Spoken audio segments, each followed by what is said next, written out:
Salam sejahtera, salam hormat serta salam selangau pegari yang berusaha Tuan Gani Anak Agit, Ketua Pegawai Pendidikan Daerah Selangau, Cik Tracy Britin, Timbalan Sektor Pembelajaran, para pengetua, guru besar, guru-guru, hadirin dan hadirat serta semua warga maya yang dihormati sekalian.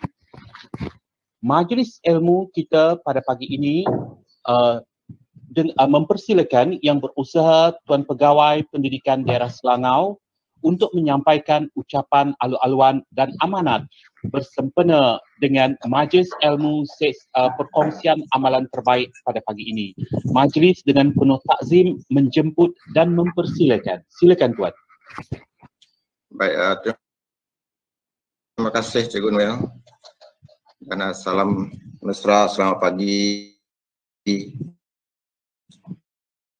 Salam sejahtera dan salam menjulang pendidikan negeri Sarawak.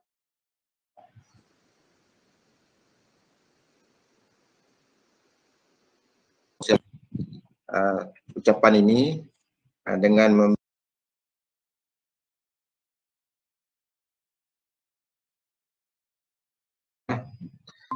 baik, kalau kita merujuk kepada Plan Pembangunan Pendidikan Malaysia 2013 hingga 2015, itu dalam anjakan keempat, di situ kita melihat tercatatnya transformasi keguruan sebagai pilihan. So, mengapa saya memberi penekanan ini kepada kita pada pagi ini, ialah semata-mata untuk kita membuka minda kita sebagai seorang guru. Pada pendapat saya,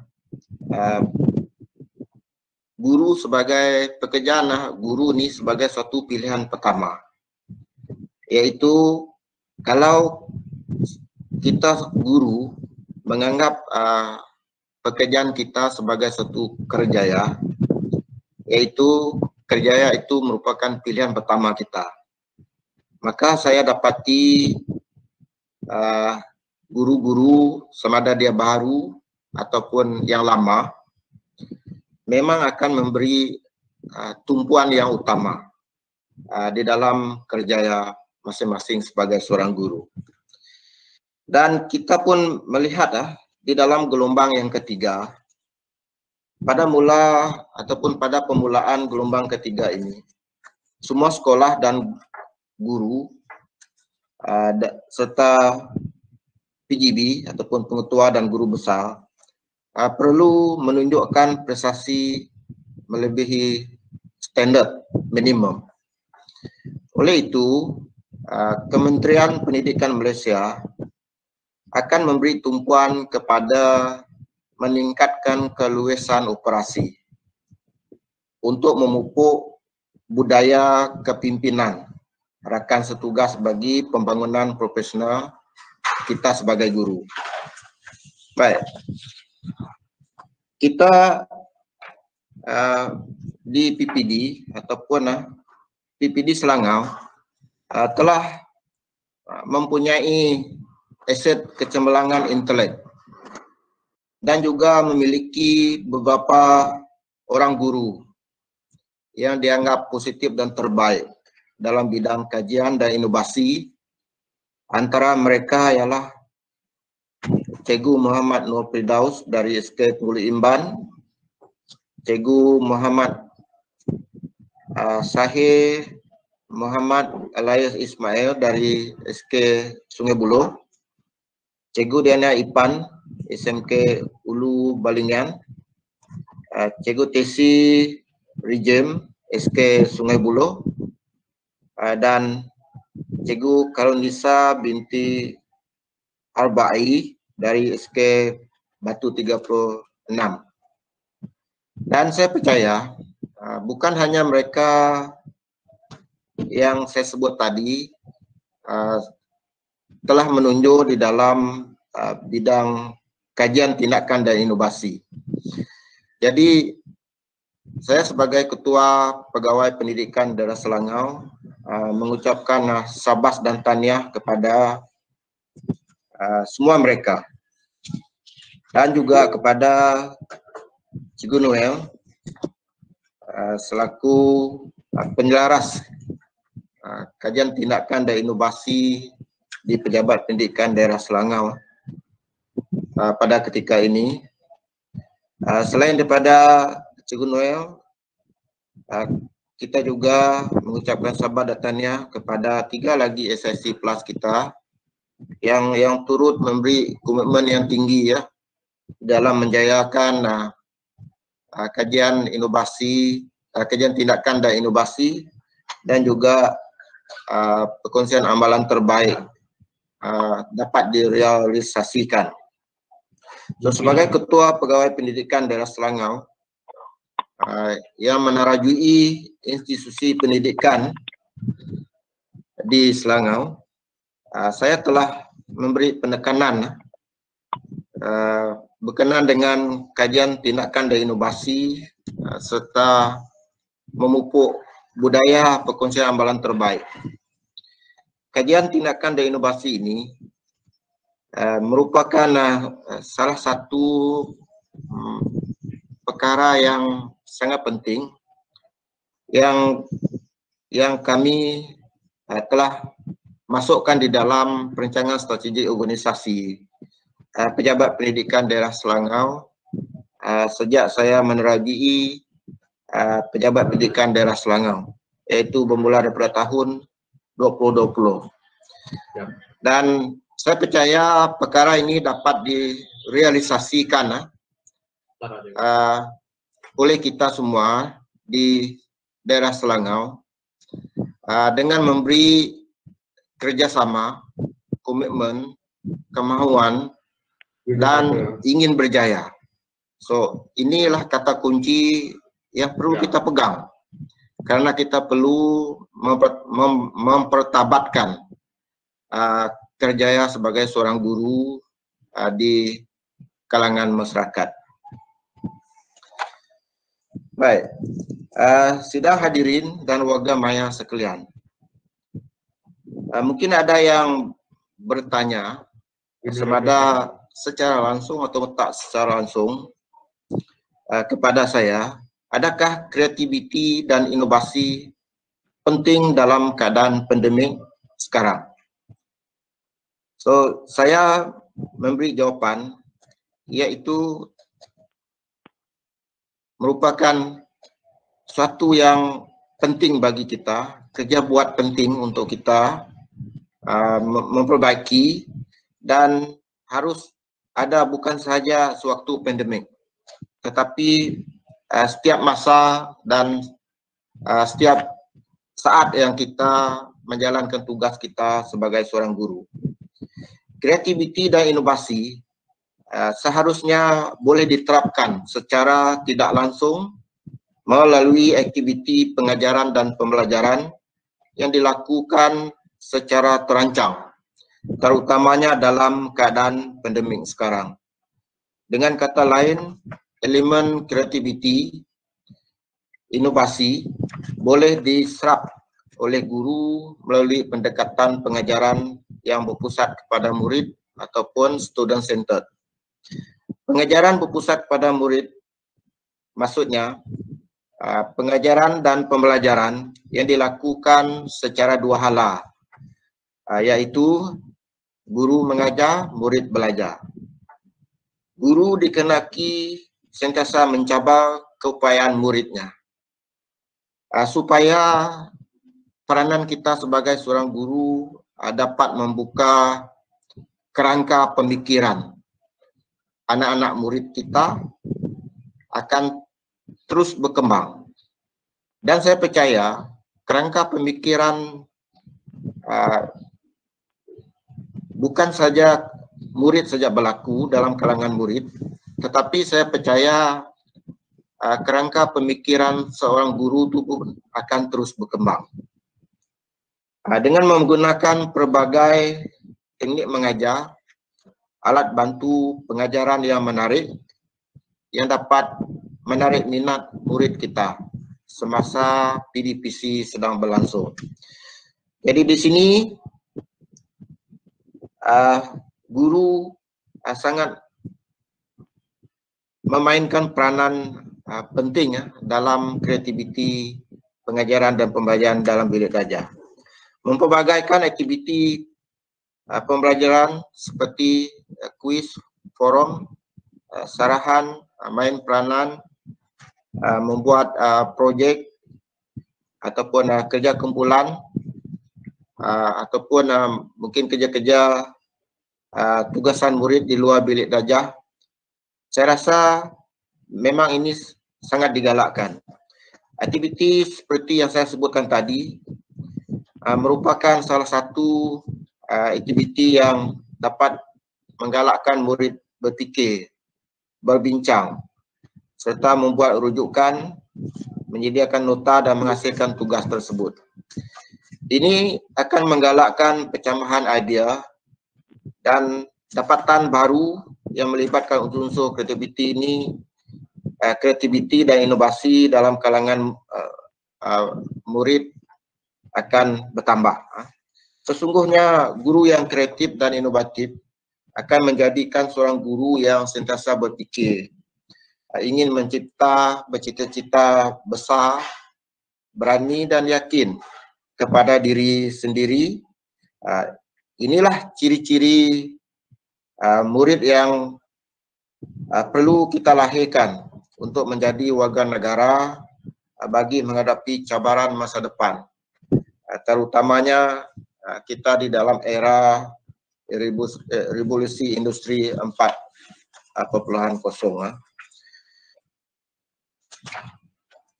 Dan untuk menyahut seruan IR 4.0 ini, kita dipahamkan bahwa kerajaan kita menggunakan banyak belanja bagi menjayakan hasrat kerajaan. Apakah sebenarnya definisi kreativiti dan inovasi itu?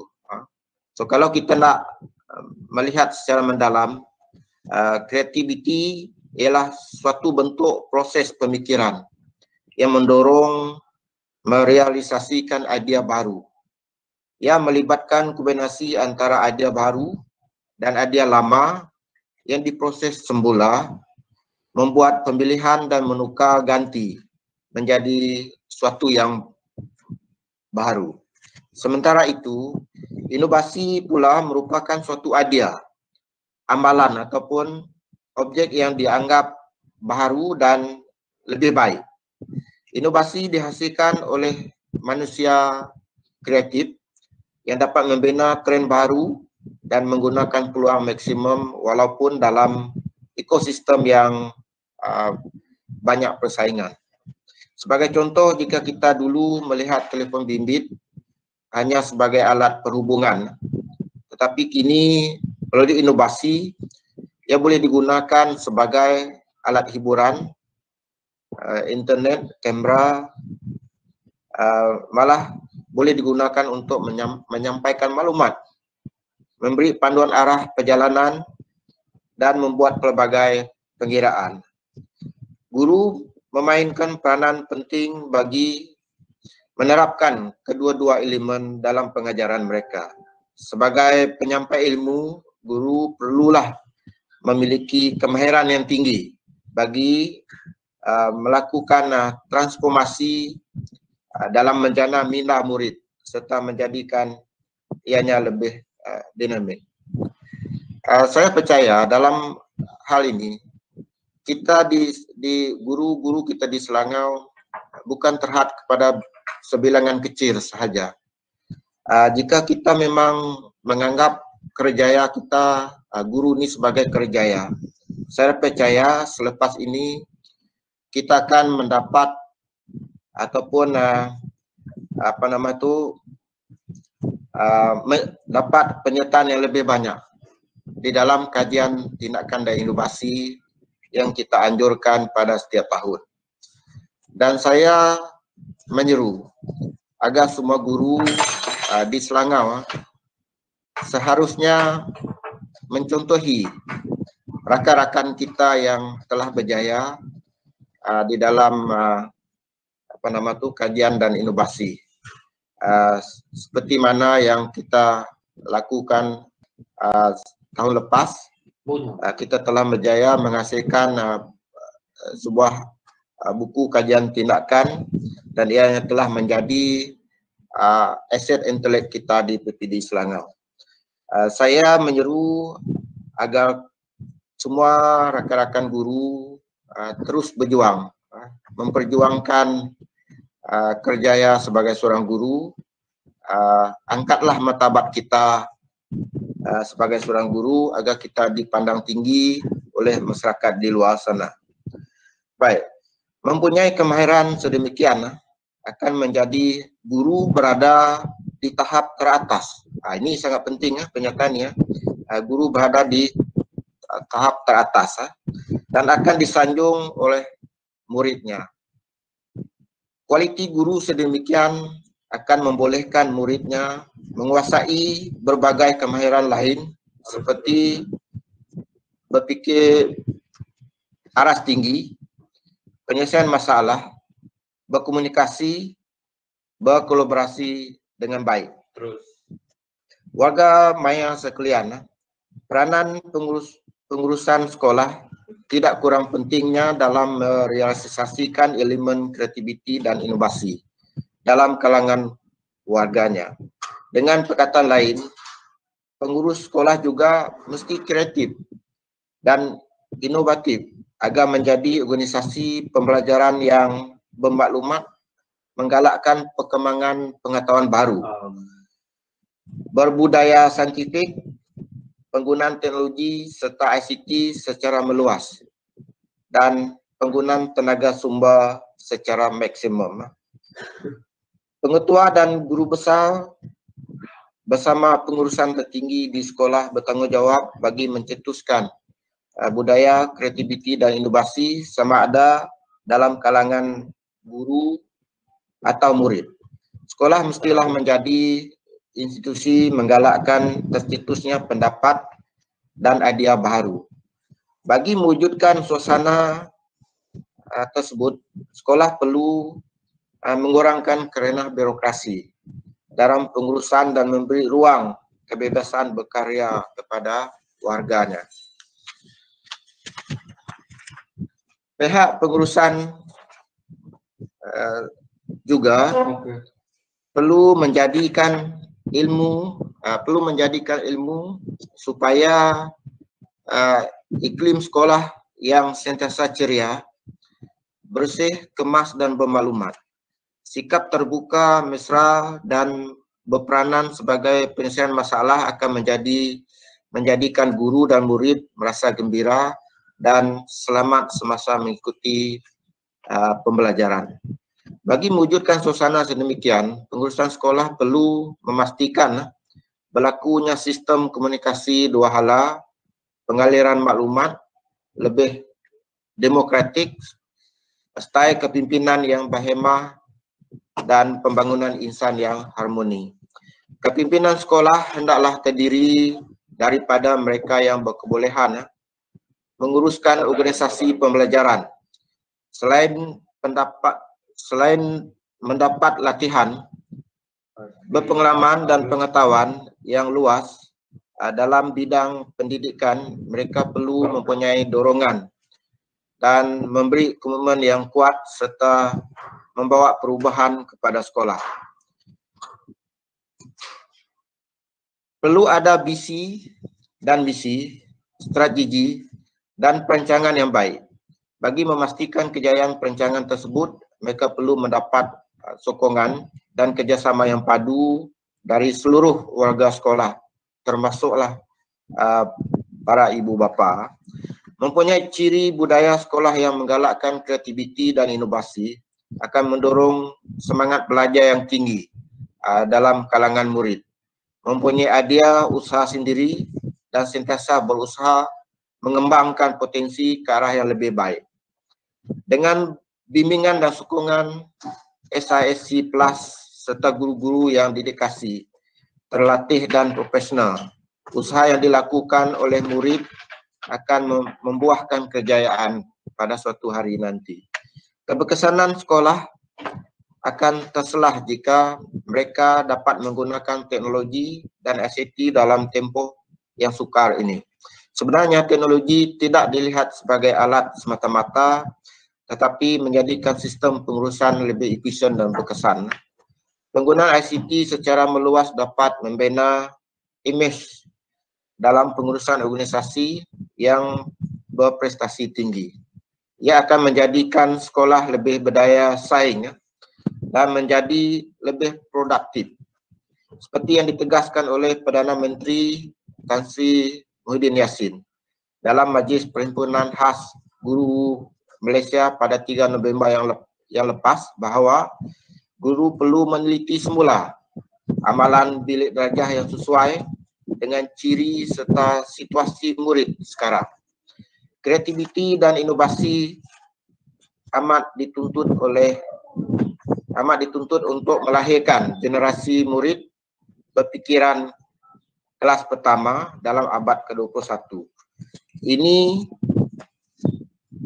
untuk bersaing dalam abad penuh cabaran ini, kita tiada pilihan. Kita perlu meningkatkan keupayaan, kreativiti dan inovasi. Dalam senario ini, tugas guru memanglah tugas yang sangat mencabar bagi kita mendidik anak-anak didik kita pada masa sekarang.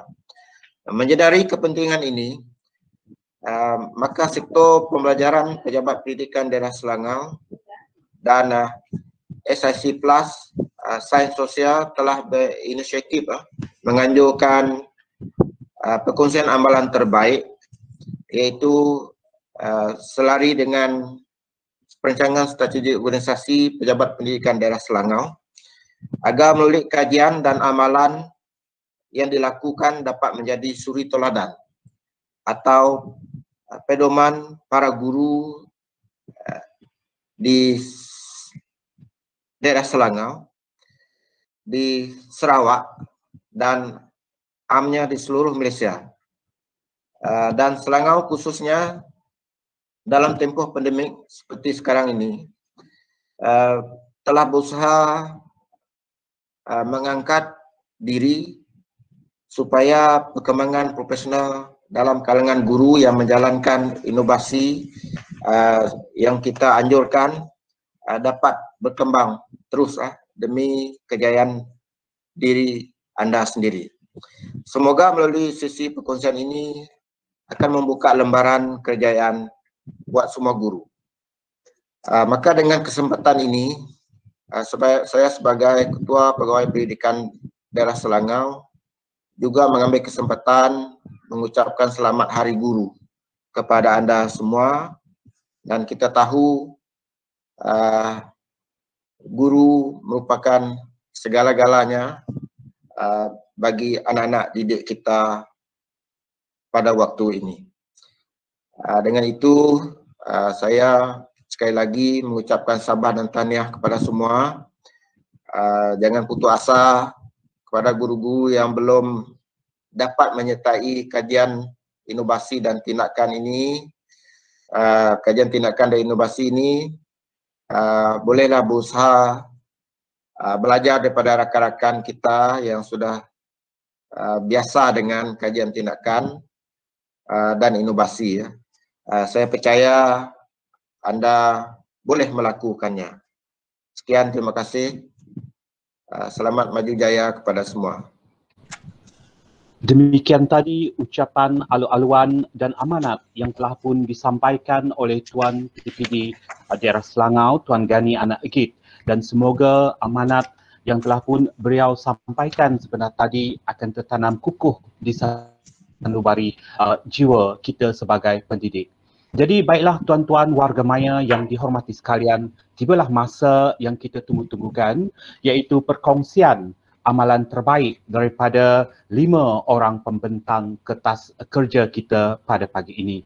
Namun sebelum saya mempersilakan pembentang kita yang pertama, saya ingin mengalu-alukan juga kehadiran rakan-rakan SISC Plus dari seluruh Malaysia dan juga Sarawak khususnya. Dapat saya lihat tertera di skrin beberapa rakan SISC Plus turut bersama-sama memberikan sokongan dan dorongan dalam memastikan kejayaan sesi perkongsian amalan terbaik ini berjalan dengan lancar. Demikian juga dapat kita saksikan ramai juga guru-guru dari seantero Malaysia telah pun memasuki laman YouTube Live kita. Terima kasih sekali lagi.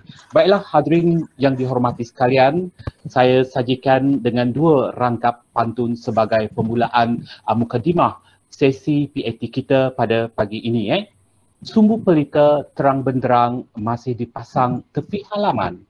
PDPR cemerlang, murid cerlang. Itulah tema perkongsian amalan.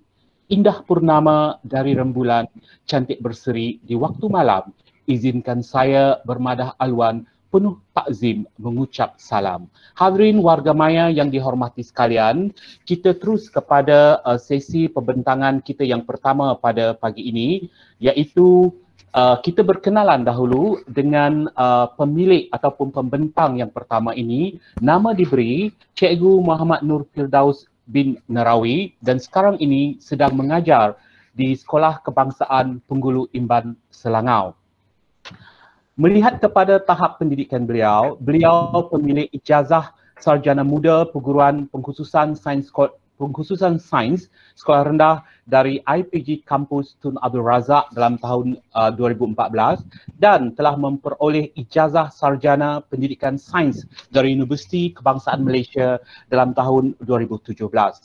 Menyentuh penglibatan beliau dalam aktiviti yang bersifat seminar ataupun kajian-kajian ini, beliau telah pun terlibat dalam International Competition for Educational Innovation and Research pada tahun lepas dan juga turut terlibat dalam Broadcaster Foods Award Hackathon pada tahun lepas dan telah pun menyertai kolokium PDP STEM 2021 iaitu pada tahun ini peringkat kebangsaan. Dan apabila saya tanya cita-cita beliau dalam bidang pendidikan, beliau sebenarnya seorang guru muda yang amat bercita-cita tinggi. Beliau berhasrat untuk menubuhkan akademi pendidikan yang menyediakan ruang dan peluang kepada semua murid untuk mencuba dan bereksperimentasi dengan teknologi pendidikan pada era revolusi industri 4.0. Dan pandangan beliau terhadap PDPR sewaktu pandemik ini, Cikgu Firdaus menyatakan agar tidak ada seorang pun murid-murid ataupun kanak-kanak ditinggalkan oleh gelombang perubahan arus dalam pendidikan. Dan melihat kepada pencapaian beliau, Cikgu Muhammad Firdaus telah pun memperoleh Bronze Award dalam International Competition for Educational Innovation and Research dalam tahun lepas, Most Supported Teachers Award Broadcaster First Sarawak Hackathon juga pada tahun lepas dan Gold Award iaitu baru-baru ini melalui kolokium PDP STEM peringkat kebangsaan. Untuk itu, kita sama-sama mendengar perkongsian daripada Cikgu Muhammad Nur Firdaus atas topik yang bertajuk mengintegrasikan sumber pembelajaran sains menggunakan web 2.0 nurfirdaus.com. Silakan Cikgu. Selamat pagi kepada Tuan PTTV dan Anak Egit. Terima kasih kepada Tuan Moderator. Baiklah, saya akan paparkan slide saya untuk hari ini.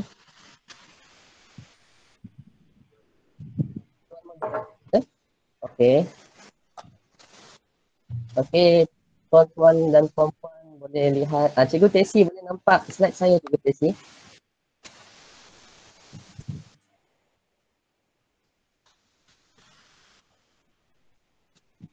Cikgu Tesi boleh nampak? Rakan-rakan yang lain boleh nampak slide saya? Boleh. Boleh Cikgu, saya nampak sangat jelas. Okey, terima kasih Tuan. Okey, baiklah. Ya, sama-sama. Ini adalah tajuk inovasi saya iaitu laman web Nur Firdaus N, Medium Integrasi Sumber Pendidikan Sains Efektif dalam Talian.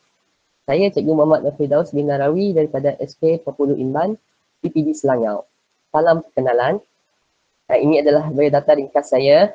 Jika lepas ini kita nak berkolaborasi, di sini ada nombor telefon saya dan juga email saya. Saya amat terbuka kepada mana-mana pihak, cikgu-cikgu untuk berkolaborasi bersama saya untuk kita menjadikan pendidikan di Malaysia ini lebih baik. Baiklah. Apabila berlakunya inovasi, pertama sekali mestilah timbulnya masalah. Pandemik COVID-19 ternyata telah memberikan kesan yang mendalam kepada pendidikan di Malaysia. Dipaparkan di bawah adalah slide kadar kes COVID-19 di Malaysia yang kian hari nampaknya masih belum reda. Kita selaku warga pendidik mestilah bersedia untuk menghadapi krisis ini dalam tempoh masa yang lama. Jika kita lihat data daripada UNICEF iaitu satu institusi pendidikan bertaraf global, pandemik COVID-19 telah mengakibatkan 9 daripada 10 murid-murid di seluruh dunia ketinggalan daripada segi pembelajaran. 1.5 bilion murid terdiri daripada murid pendidikan rendah hinggalah ke peringkat universiti terkesan akibat pandemik ini. Ketemadunan manusia menerima tamparan yang paling hebat sejak daripada zaman moden. Jadi, bagi menyelesaikan masalah ini, beberapa buah negara maju telah memberikan beberapa syur. Antaranya satu laporan yang telah saya petik, laporan daripada OECD, iaitu sekumpulan negara-negara maju berkenaan kesan pandemik COVID-19 dan juga bagaimanakah kita boleh menghadapinya. Salah satu syur dalam laporan tersebut adalah pendidikan haruslah berterusan walaupun sekolah terpaksa ditutup. Apakah kriteria pendidikan yang berkesan pada zaman pandemik ini? Terdapat 3 syur yang telah diberikan dalam laporan tersebut, iaitu pendidikan self-paced, formalized lesson. Self-paced maksudnya murid boleh mengikuti pembelajaran itu secara kendiri, tanpa perlu bimbingan dan bantuan daripada pihak lain. Okay? Selain daripada itu, World Economic Forum juga telah memberikan beberapa syur. Antaranya laporan yang saya petik daripada Dr. Zachary daripada World Economic Forum, beliau menyatakan keadaan pandemik ini telah menyebabkan jurang yang sangat tinggi dalam kalangan pelajar. Majoriti pelajar yang terkesan terdiri daripada murid berpendapatan rendah daripada negara berpendapatan rendah. Cadangan yang beliau kemukakan adalah radical inclusion, perubahan yang radikal. Jadi di kesempatan ini saya ingin mengajak semua guru-guru kita jajarkan semula pemikiran kita bagi menghadapi krisis yang akan dijangka berpanjangan. Baiklah, apakah inovasi saya pada hari ini? Saya pecahkan kepada 4. Masalah, objektif, analisis keberhasilan dan juga kesimpulan. Seperti yang saya nyatakan tadi, punca perubahan inovasi adalah masalah. Masalah yang saya dapati adalah bahan sumber pendidikan sains di alam maya adalah sangat terhad. Dan ditambah dengan keadaan bahan tersebut yang tidak disusun secara sistematik. Dan menambahkan lagi masalah kepada pembelajaran murid-murid saya, kepelbagaian platform pembelajaran. Ada guru suka menggunakan Classroom, ada guru suka menggunakan word wall, ada macam-macam aplikasi. Kita bersyukur kerana pandemik ini melanda pada tahun 2020, di mana ada banyak aplikasi-aplikasi web yang membolehkan murid meneruskan pembelajaran. Namun, kita juga perlu sedar ada kekangan-kekangan yang perlu dihadapi oleh murid-murid kita. Saya ingin mengambil satu petikan daripada laporan World Economic Forum. Kunci utama kejayaan pendidikan pasca COVID-19 ini adalah support for teacher. Support bermaksud sokongan. Guru dalam kalangan komuniti guru haruslah menyokong cikgu daripada semua pihak, baik daripada peringkat atasan hingga peringkat bawahan. Hanya dengan sokongan kepada guru dapatlah kita menempuh situasi yang sukar ini. Jadi apa yang saya buat ini adalah salah satu sumbangan saya untuk menyokong guru, support for teacher. Baiklah, kita kembali kepada objektif inovasi kita. Terdapat 3 inovasi objektif utama yang ingin saya capai. Yang pertama, saya ingin mewujudkan satu platform pembelajaran yang mesra pengguna. Yang kedua, saya ingin mengintegrasikan bahan-bahan daripada sumber yang pelbagai tadi kepada satu pusat ataupun satu website sahaja. Dan yang terakhir, seperti yang saya nyatakan sebelum ini tadi, saya ingin memberikan satu bantuan sokongan kepada semua guru bagi menghadapi krisis yang sangat mencabar ini. Jadi, tercetuslah idea untuk saya menghasilkan satu nama web yang saya gelar nurfirdausn.com. Okey? Tuan-tuan dan puan-puan boleh Google pada handphone dan laptop masing-masing apakah itu nurfirdausn.com. 3 tema utama yang ingin saya kemukakan adalah lestari, praktikal dan juga efektif.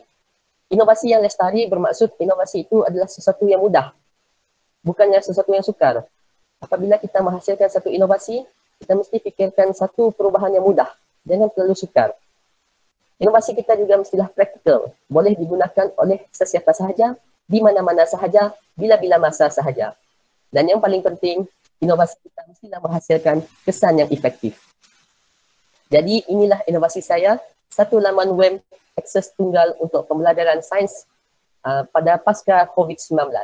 Web ini kita gelar web 2.0 di mana pengguna boleh berinteraksi dengan laman web tersebut. Ini adalah beberapa contoh platform-platform pendidikan yang telah berjaya saya integrasikan dalam website saya.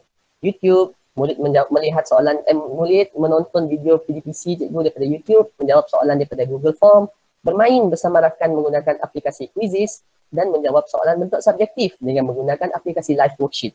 Banyak lagi sebenarnya platform-platform yang boleh diintegrasikan, namun 4 yang telah dinyatakan ini adalah antara yang popular. Baiklah, apakah faedah yang saya dapati daripada penggunaan inovasi ini? Yang paling pertama sekali adalah murid saya dapat menjimatkan kos. Mereka tidak perlu melayari terlampau banyak website-website untuk belajar. Mereka cuma hanya perlu pergi ke satu web akses tunggal, iaitu inovasi saya nurfirdausn.com. Masa juga dapat dikurangkan untuk mencari bahan. Murid meluangkan lebih banyak masa belajar berbanding mencari bahan. Guru pun sama. Guru tidak perlu lagi merancang ataupun menghasilkan bahan-bahan. Guru hanya perlu berkongsi bahan yang terdapat dalam inovasi tersebut. Dan hasilnya dapat kita dapati peningkatan hasil kerja guru bertambah mudah dan juga murid juga merasa puas. Kepuasan ini saya ukur daripada bilangan murid yang mendapat skor yang tinggi. Kesimpulan awal saya, murid yang mendapat skor yang tinggi bermaksud murid itu puas selain daripada bilangan like dalam YouTube channel. Dan yang paling penting, perkongsian ini adalah percuma. Tidak ada niat untuk saya mengkomersialkannya, cuma saya ingin berharap saya bertemu dengan rakan berkolaborasi yang boleh membantu saya bersama-sama daripada aspek teknikal dan juga kewangan. Kerana kos menghasilkan website ini adalah agak tinggi. Jadi, untuk menganalisis lagi keberhasilan inovasi ini, 3 data utama telah saya gunakan. Data Google Analytics, data YouTube Studio Channel Analytics dan Google Form Response. Ini adalah kaedah triangulasi bagi memastikan satu dapatan itu kita anggap sebagai betul. Baiklah, kita lihat data daripada Analytics. Data Analytics menunjukkan 13,000 pengguna lebih sekarang telah pun hampir mencecah 15,000 pengguna telah dari seluruh Malaysia telah menggunakan laman web ini untuk mencari bahan pembelajaran. Dapat kita lihat lekuk pembelajaran bertingkat pada bulan Mei dan juga pada bulan Jun 2020 di mana ketika itu adalah fasa PKP 1.0. Lekukan kedua peningkatan dapat kita lihat pula pada awal tahun ini iaitu pada PKP 2.0. Apakah yang ditunjukkan daripada data ini? Data ini menunjukkan murid-murid sekolah seluruh Malaysia mereka mendahagakan bahan-bahan sumber pendidikan seperti ini. Jadi tugas kita, tugas kami semua untuk menghasilkan sesuatu bahan pembelajaran yang boleh memberikan sokongan kepada pelajar. Trend juga didapati semakin meningkat pasca PKP 2.0.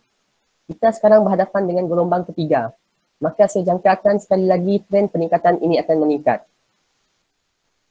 Pun begitu, ini merupakan pecahan pengguna, kebanyakan pengguna daripada Kuala Lumpur, Shah Alam dan Kuching, Sarawak, Kota Kinabalu.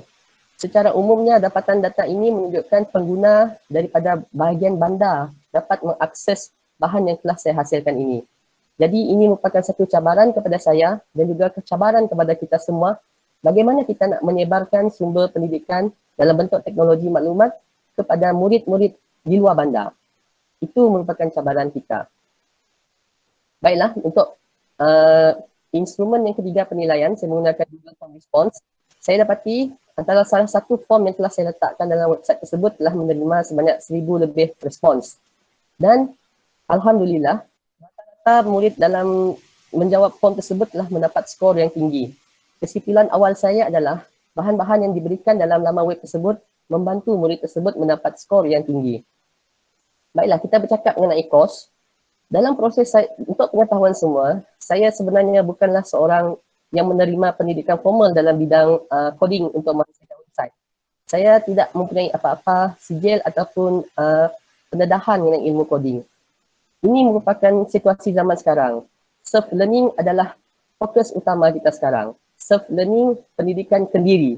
Jadi saya telah menggunakan pendidikan kendiri untuk belajar menghasilkan website. Tidak pernah seumur hidup saya menghasilkan website, namun disebabkan oleh cabaran pandemik COVID-19 ini, saya terpaksa mencabar diri menghasilkan website ini. Saya telah menggunakan beberapa aplikasi mencuba sebagai contoh Dedi.com, Wix.com, banyak lagi laman web membina web. Ini adalah satu perkongsian untuk guru yang ingin membina laman web. Saya syorkan gunakanlah aplikasi Wix, Wix.com kerana aplikasi ini sangat mudah, mesra pengguna. Buktinya saya sendiri, saya tak ada pengetahuan formal mengenai coding ataupun pengaturcaraan website, namun saya dapat menghasilkan inovasi ini. Dan sebagai perkongsian juga, jika cikgu ingin menggunakan bahan-bahan grafik di internet, pastikan bahan-bahan yang cikgu guna itu adalah berlesen. Kita sebagai guru haruslah memegang etika keprofesionalan yang tinggi. Semua bahan yang kita gunakan mestilah statusnya halal. Boleh digunakan dan tidak melanggar apa-apa hak cipta. Jadi saya mencadangkan guru-guru menggunakan bahan daripada freepik.com. Freepik ini boleh dilanggan dengan nilai 10 euro. Saya gunakan USD, euro, wang Eropah. Cikgu-cikgu boleh convert ataupun tukar sendiri dalam wang ringgit Malaysia. Website tadi dilanggan dalam mata wang US. Jadi mahu tidak mahu kita terpaksa juga menggunakan aplikasi global ini kerana kita tidak mahu slogan pengantarabangsaan itu selaga slogan semata-mata. Ini adalah aplikasinya dalam dunia nyata. Baiklah. Ini pula adalah analisis channel Google YouTube. Channel ini lebih menunjukkan dapatan data di mana dua kelokan ataupun dua penggunaan tertinggi dapat diperhatikan. Yang pertama adalah penggunaan pada PKP1, yang kedua adalah PKP2. Guru-guru seluruh Malaysia, teruskanlah menghasilkan sumber-sumber pembelajaran di YouTube. Walaupun kita tahu video yang kita hasilkan itu mungkin biasa, namun teruskan kerana kita tidak tahu ada murid yang perlukan bahan-bahan tersebut. Kesimpulannya, saya memetik satu laporan daripada UNESCO yang ditulis oleh Dr. Blandine dan Dr. Coffey. Satu sahaja cara untuk the crisis will provide lesson. Krisis ini bukan semata-mata memberikan kesan yang negatif, namun memberikan kita satu perkara yang perlu kita fikirkan daripada aspek positif yang kita boleh jadikan sebagai opportunity, peluang. Pandemik COVID-19 memberikan kita peluang untuk mentransformasikan perkhidmatan pendidikan dalam banyak negara, terutamanya dalam pendidikan jarak jauh. Dalam laporan ini juga menegaskan negara-negara yang dapat mengambil peluang, countries that are able to take advantage, will prepare themselves well for the future of education in the 21st century. Maksudnya, cabaran semua negara sekarang adalah menyediakan satu pendidikan jarak jauh yang berkesan. Hanya negara yang mampu mencapai proses tersebut akan berjaya dalam abad ke-21. Jadi, di bahu kita lah tanggungjawab ini untuk memajukan negara kita Malaysia. Ini merupakan beberapa rujukan yang telah saya gunakan. Laporan daripada UNESCO, UNICEF, World Economic Forum. Tuan-tuan dan cikgu-cikgu sekalian boleh rujuk dengan lebih lanjut. Saya juga telah berkongsi salah satu kaedah menghasilkan Google Form dalam kalangan pendidik Selangau Sains, cikgu sains di daerah Selangau. Okay. Manakala pengiktirafan pula saya telah mendapat dua pengiktirafan dalam inovasi ini, iaitu pengiktirafan antarabangsa pada tahun 2020 dan yang terkini adalah pada anugerah emas di peringkat kebangsaan. Akhir sekali, sebagai penutup bicara saya pada hari ini, 3 harapan saya. Yang pertama, saya berharap saya berjumpa dengan rakan kolaborasi ataupun pemegang taruh yang boleh membantu saya mengekalkan website ini di alam maya. Yang kedua, saya ingin meningkatkan sebaran kepada pengguna yang lain. Dan yang paling penting, inisiatif ini memerlukan sokongan daripada segi teknikal dan juga kewangan. Jika ada yang ingin membantu dan ingin berkolaborasi, saya sangat-sangat suka dan kita boleh berkomunikasi selepas ini. Akhir kata daripada saya, dalam menghadapi pandemik ini kita kena ingat guru-guru harus menjajarkan semula pemikiran, iaitu fokus utama kita, bukan fokus utama, ini perkara yang kita perlu ingat dalam minda, kita mestilah learn, unlearn dan relearn. Change is the only constant. Be flexible and humble to keep changing and moving along. Apa yang kita telah belajar selama ini mungkin tidak lagi sesuai. Apa yang kita belajar di IPG, di universiti mungkin tidak lagi sesuai di zaman pandemik ini. Jadi pentingnya untuk kita unlearn. Untuk kita fikirkan semula, learn, belajar semula dan relearn. Kita fikirkan semula. Oleh itu, sebelum saya mengundurkan diri, ingat 3 tema inovasi saya, lestari, praktikal dan efektif. Jadi, itulah saja pembentangan saya serahkan semula kepada Tuan Moderator kita. Terima kasih Cikgu Muhammad Nur Firdaus atas pembentangan yang begitu bersemangat sebentar tadi. Jadi kita mohon bahagian teknikal sebab kita menerima laporan bahawa channel YouTube kita tidak mengeluarkan suara dan juga slide Cikgu Nur Firdaus tidak bergerak dari tadi. Jadi kita mohon maaf atas kesilapan ataupun masalah teknikal yang berlaku sebentar tadi.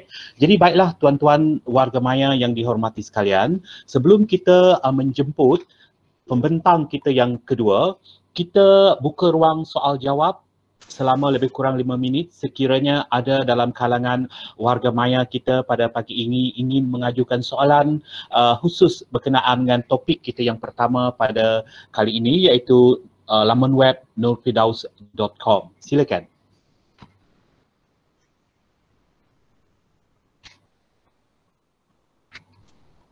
Dan mohon juga AJK Technical untuk bahagian YouTube Live tu agar dapat memastikan suara dan juga slide dapat bergerak seiring.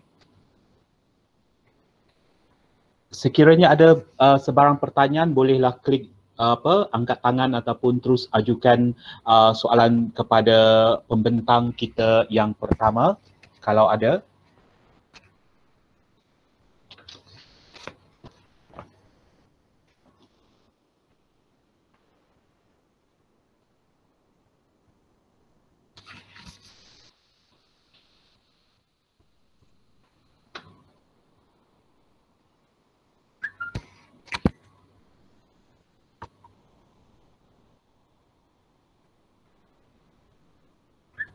Jadi baiklah, terima kasih sekali lagi kita ucapkan kepada Cikgu Nur Firdaus dari SK Pengulu Imban atas perkongsian yang amat bermakna dalam tempoh ataupun dalam pada kita menghadapi situasi pandemik waktu ini, dan kita ataupun warga pendidik amat diharap ataupun dituntut agar dapat mengupayakan pelbagai Cikgu Noel.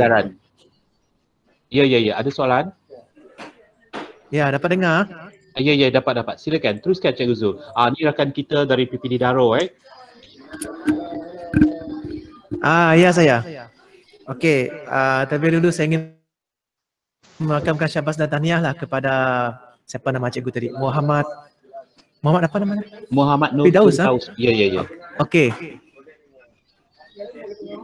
Ya, jadi syabas dan tahniah kepada Cikgu Muhammad Nur Firdaus.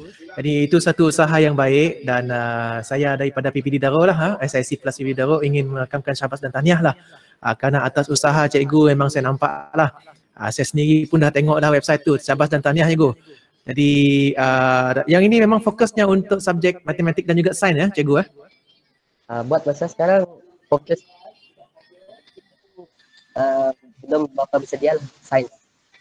Jadi bersedia.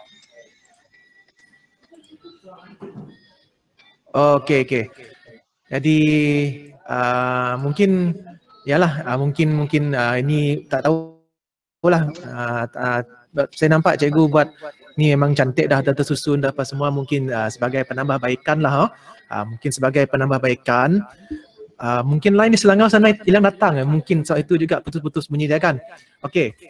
Untuk sebagai penambahbaikan, cikgu boleh, kalau boleh lah, cikgu tambah lagi beberapa kategori lah. Macam yang ini saya perhatikan sains tahun 4, 5, 6. Ya, tidak semua kelas cikgu. Saya rasa mungkin untuk penambahbaikan cikgu boleh tambah lagi geng-geng cikgu. Tambah lagi geng-geng cikgu, mungkin cari geng-geng yang sama-sama boleh membangunkan, macam contoh sains tahun 1 sampai tahun 6, and then matematik tahun 1 sampai tahun 6. Itu contoh dia, cadangan. Tapi satu usaha yang baiklah cikgu. Tahniah. Ya, memang salah satu cabaran pada saya untuk mencari rakan kolaborator. Dan jika rakan-rakan daripada dalam berminat untuk menjadi penambah konten dalam website ini, apa salahnya kita boleh berkolaborasi seperti ini ya cikgu? Boleh, tak ada masalah. Tak ada masalah. Okey. Tahniah, syabas. Terima kasih cikgu.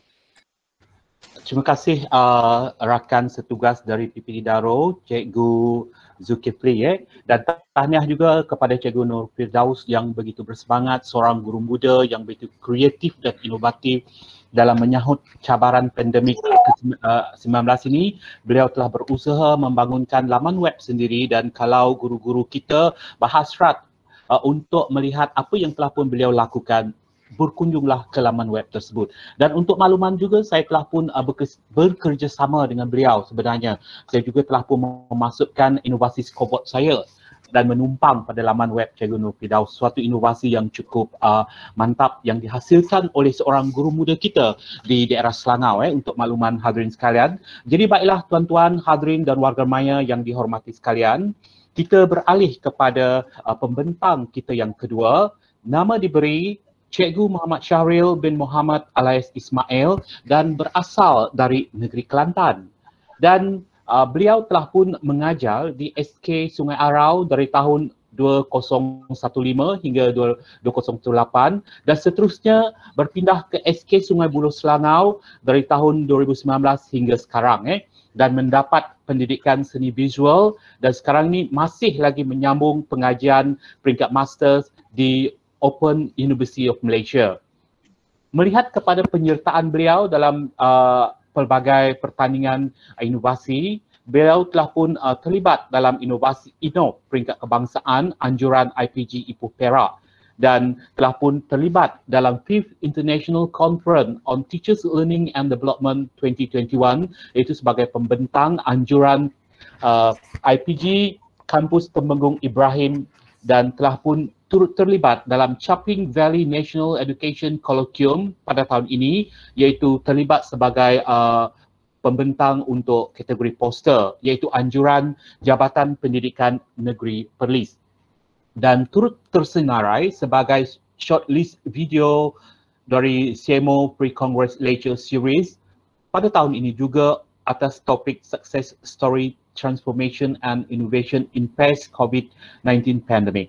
Dan apabila saya bertanya kepada beliau cita-cita di dalam bidang pendidikan, beliau berharap agar dapat meningkatkan perkembangan profesionalisme guru setanding dengan negara-negara maju.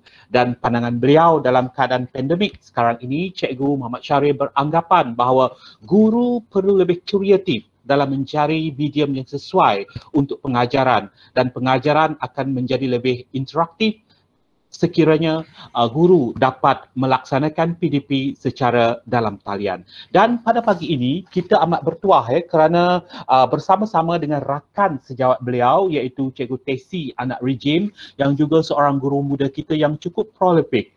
Mereka berdua telah pun menghasilkan suatu kajian yang khusus ataupun sesuai dengan keadaan pandemik sekarang ini, iaitu kaedah bubu meningkatkan pelibatan murid dalam PDPR. Jadi apa kata kita dengarkan topik kita yang selanjutnya. Jadi silakan Cikgu Muhammad Syahril.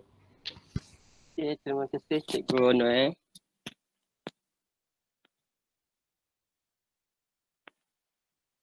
Okay, boleh nampak Cikgu Noel? Ya, boleh. Okay, saya bentangkan.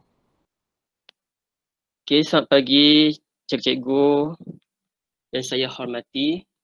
Okay, yang di hadapan cikgu-cikgu ada, kita bukan berada di channel Lembaga Ikan Malaysia. Anda masih lagi berada dalam sesi perkongsian amalan terbaik yang dianjurkan oleh daerah Selangau, Sarawak. Tapi kenapa bubu? Apa kaitan bubu ini dengan PDPR dan tema perkongsian amalan terbaik yang dianjurkan pada hari ini. Fungsi bubu, kita tahu fungsi bubu ni adalah, fungsi dia adalah untuk menangkap ikan. Jadi saya menggunakan inspirasi pada bubu ini untuk saya bentangkan dengan tajuk saya, iaitu kaedah bubu meningkatkan penlibatan murid dalam PDPR. Saya sebagai pembentang Muhammad Syahir dari SK Sungai Buloh, Selangor. Okey, sebelum saya mulakan pembentangan saya ingin bertanya pada guru-guru, pernahkah guru-guru mengalami situasi murid hadir, murid dalam WhatsApp tu, contohnya kalau cikgu-cikgu ada WhatsApp group dengan murid-murid tahun 1 ke tahun 2 ke tahun 3 ke, murid bagi saja nama, mereka hantar nama, mereka hadir mereka kata. Tapi bila kita tunggu bagi arahan buat soalan, tunggu, tak hantar-hantar dia punya tugasan. Jadi dengan masalah ini mendorong saya dan Cikgu Tesi, kami bersama-sama buat kajian untuk menyelesaikan masalah ini dengan menggunakan kaedah bubu. Okey, kaedah ini menggunakan pelbagai aplikasi. Kami gabungkan aplikasi. Yang pertama kami gunakan Padlet, lepas tu kami gunakan Zoom, Google Meet, WhatsApp dan Quizzes. Okey, menurut Vitali 2018, beliau mengatakan bahawa pembelajaran interaktif dapat membantu murid dalam mengingat dan memahami sesuatu topik yang diajar. Jadi itu mendorong kami untuk menggunakan teori interaktif. Kita mengajar secara interaktif sebab sekarang semasa pandemik ni kita banyak menggunakan ICT, kita banyak gunakan video. Jadi benda-benda itu semua sangat interaktif. Kita ada gamifikasi macam quizzes, Kahoot, itu semua adalah permainan yang menyeronokkan dan murid interaktif sebenarnya kalau murid tahu cara nak guna.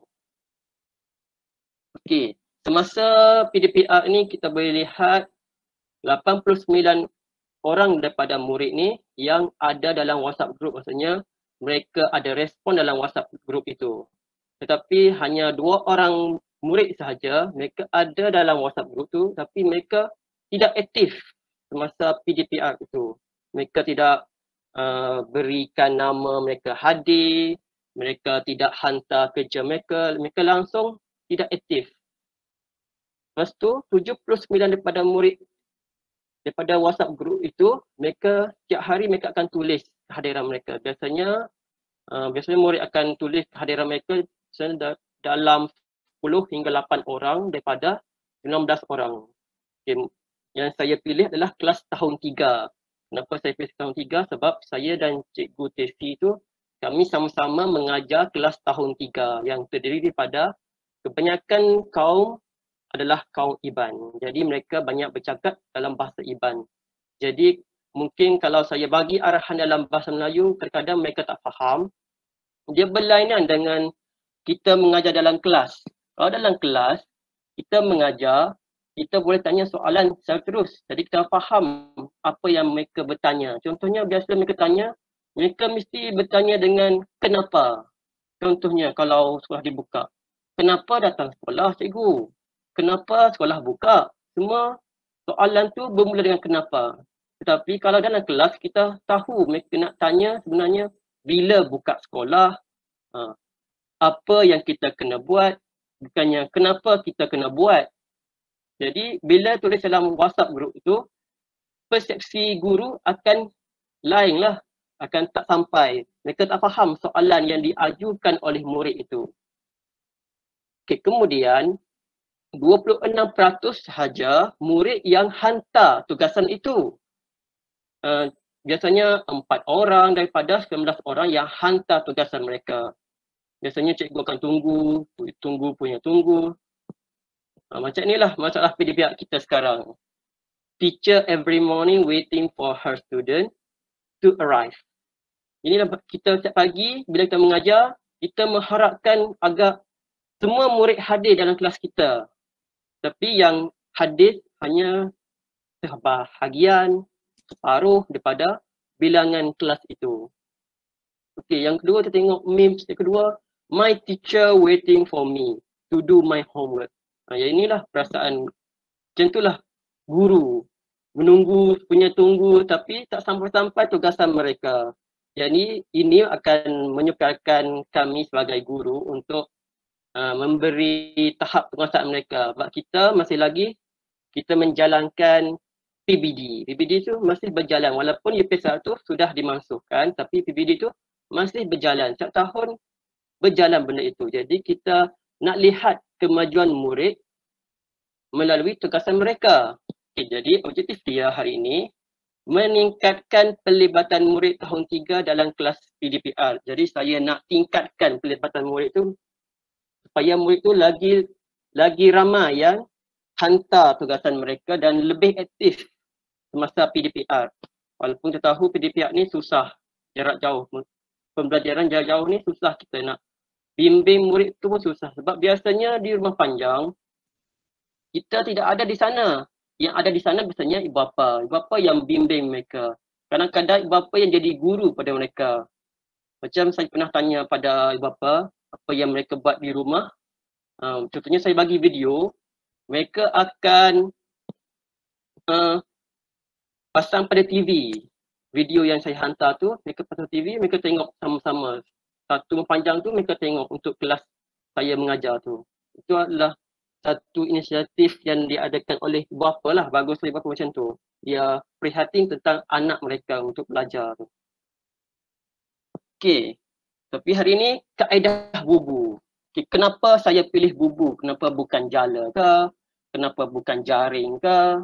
Semuanya terpakai jala, jaring semua tu untuk fungsi tangkap ikan. Tapi kenapa bubu? Kenapa bukan jala? Contohnya kalau jala, jaring, ikan itu bila dia berenang, dia tak sedar. Kalau macam jala, dia tak sedar dia terperangkap. Tapi bubu ini, ikan tu dah nampak ada bubu di depan dia. Tapi dia masih lagi masuk. Dia berminat untuk masuk dalam bubu itu. Okey, kita nak tangkap, kita bukan nak tangkap ikan, bukan kita nak sinonimkan ikan ini dengan murid. Kita nak sinonimkan bubu ini dengan kaedah pengajaran kita. Kita gunakan pelbagai aplikasi untuk memberi kefahaman kepada murid. Bila murid tak faham, jadi tak tercapailah kita punya objektif pengajaran. Nah, itu yang paling penting, pemahaman murid itu. Kalau kita tahu tahap penguasaan murid, PBD, dia ada 6 peringkat. Pemahaman murid tu yang penting. Kalau mengingat tu baru tahap 1 baru. Faham baru tahap 2. Yang ketiga aplikasi. Jadi mereka boleh aplikasikan Padlet ini, mereka boleh cari maklumat. Untuk Padlet, biasanya Padlet ni dia mudah untuk murid cari maklumat. Kalau kita guna Google, contohnya contoh budak cari Google, guna Google maklumat tentang mata pelajaran tu. Jadi kadang-kadang Google ni dia akan bagi secara umum. Dia tak akan spesifik tentang topik yang kita akan ajar.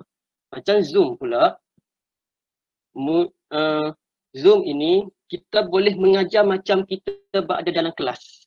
Kita boleh berinteraksi, kita boleh bersoal jawab dengan murid, kita boleh tanya soalan.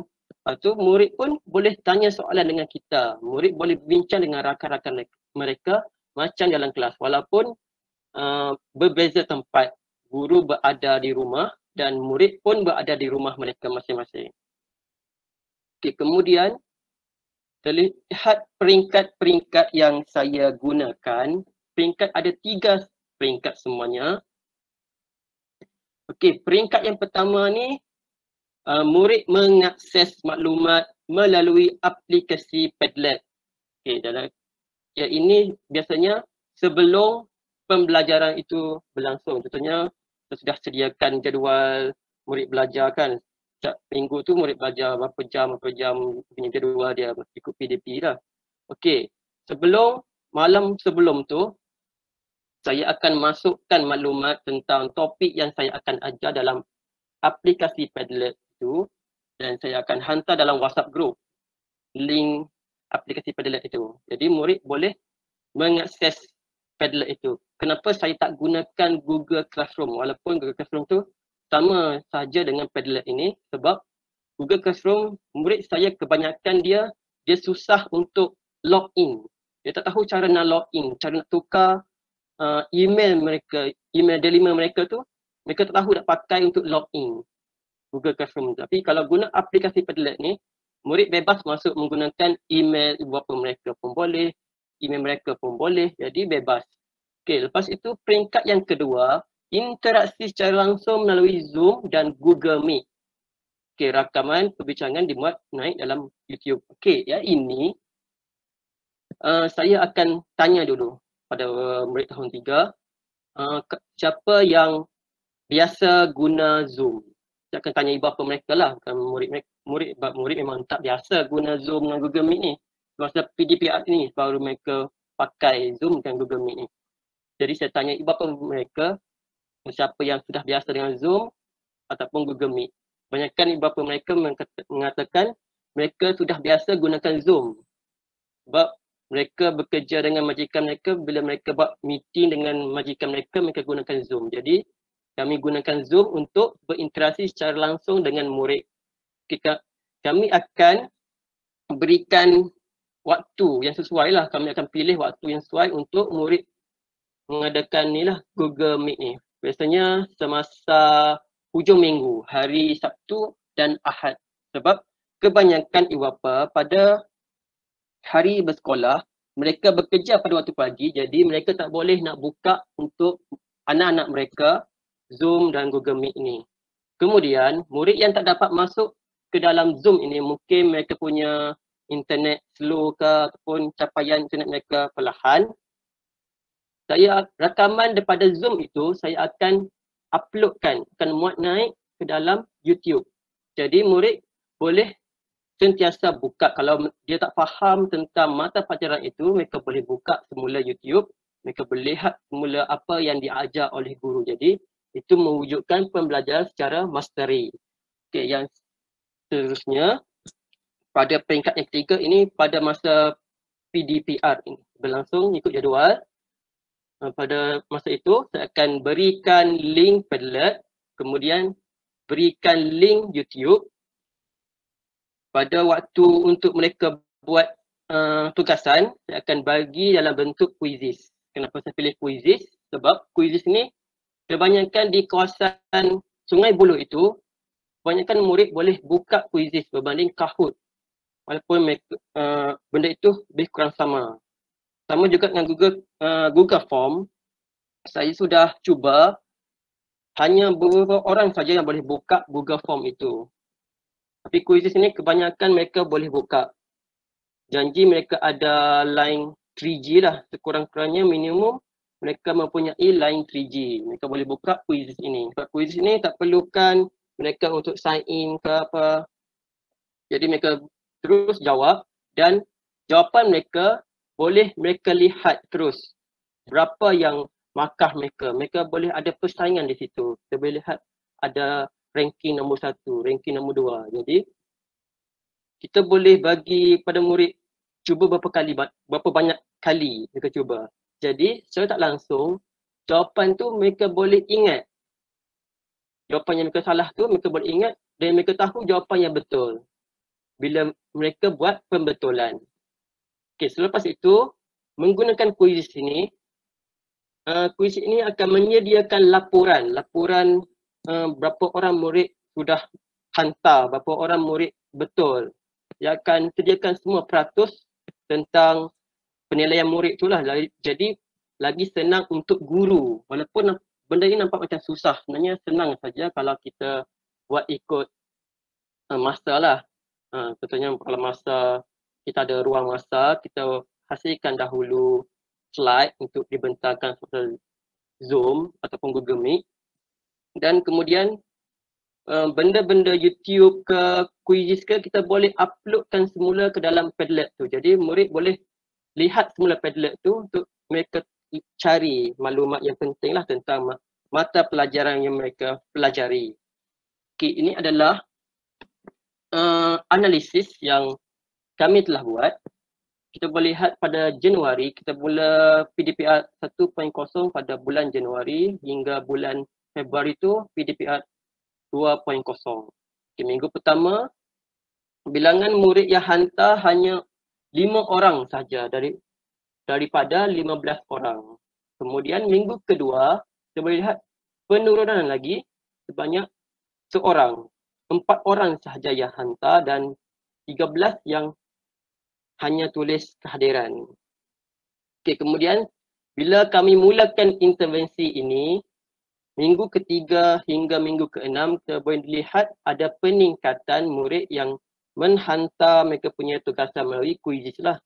Sebab kuisis ni menyenangkan murid untuk menjawab soalan itu. Okay, ini adalah contoh hasil kerja. Sebelum ini kita lihat, biasanya saya akan bagi tugasan bertulis saja. Jadi benda ini, bila bertulis ini, dia meletihkan murid. Kalau kita bagi kuisis, ia menyenangkan murid jawab tekan-tekan saja. Kalau gunakan salinan ni, bagi tugasan cara murid kena salin ke apa. Jadi tugasan ini membebankan murid dengan lambakan kerja-kerja itu. Jadi kita nak elakkan lambakan kerja seperti KPM sarankanlah untuk mengelakkan lambakan kerja kepada murid-murid. Jadi saya pemudahkan tugasan ini menggunakan kuisis. Kuisis ini murid jawab saja. Murid tekan-tekan dan kuisis ini ada gamifikasi dia sendiri. Jadi permainan untuk memberi fun learning lah kepada murid. Okay, ini adalah contoh Padlet yang rakan saya hasilkan untuk bahasa Inggeris dan saya hasilkan untuk matematik punya. Okay, kemudian ada channel untuk YouTube untuk bahasa Inggeris. Okay, rumusan dia, apa yang saya boleh rumuskan. Kedah bubu ini berjaya meningkatkan 50% daripada pelibatan murid dari segi perhatian tugasan harian PDPR. Jadi mereka lebih selepas intervensi itu dilakukan, peningkatan sebanyak 50% yang hantar tugasan mereka. Okay, apa yang kita boleh implikasikan kat sini? Kaedah bubu ini boleh dilaksanakan dalam bilik darjah secara fizikal. Macam mana kita nak guna? Mungkin dalam kelas itu, bila PDPC bermula macam biasa, kita masih boleh gunakan YouTube ke, kalau hujung minggu ke, kalau murid masih tak faham, kita boleh hantar saja video ataupun menggunakan Padlet.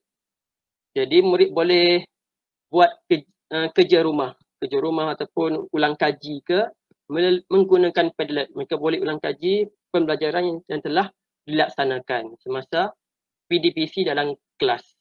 Okey, kaedah bubu ini juga boleh diaplikasikan untuk semua mata pelajaran.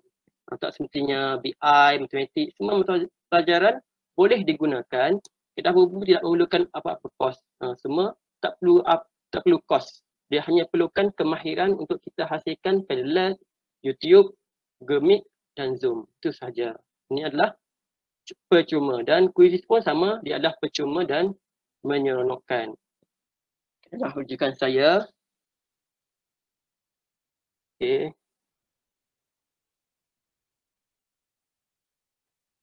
Saya berhenti di sini saja. Okay, kalau ada apa soalan boleh tanya. Ya, terima kasih Cikgu Muhammad Syahril atas pembentangan sebentar tadi. Jadi kita buka ruang soal jawab daripada audiens sekarang ni yang telah pun mencecah kepada 100 orang dalam Google Meet sekarang. Ada soalan saya lihat pada ruangan chat. Saya tengok ada daripada PPD Daro. Dia kata bubu itu sistem ke apa? Sebenarnya bubu ni kaedah saja cikgu. Dia bukan sistem, dia hanya kaedah. Kaedah kita gunakan pelbagai aplikasi, kita gabungkan dia. Kita gabungkan ikut peringkat dia. Peringkat pertama, peringkat kedua hingga peringkat yang ketiga. Itu saja sebenarnya. Dia hanya kaedah saja. Dia bukan sistem ke, dia bukan aplikasi ke, hanya gabungan aplikasi itu saja.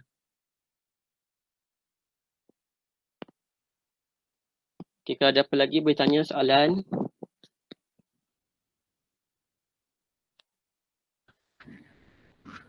Ya, kita masih lagi membuka ruang persoalan sekiranya ada sebarang kemusykilan berkenaan dengan kaedah bubu ataupun cikgu-cikgu kita ingin mengamalkan bubu ni, bolehlah tanya. Okey, saya dapat lihat Cikgu Muhammad Syahrir ada soalan daripada Cikgu Lee Xiao Jun. Konsepnya pakai let the student willing to join the class. Itu prinsip yang dia catat di sini. Okey, kita masih lagi buka. Kita tarik minat mereka untuk belajar. Sebab biasa PDPH ni mereka lost untuk belajar, jadi kita tarik minat mereka menggunakan interaktif lah, pengajaran yang interaktif.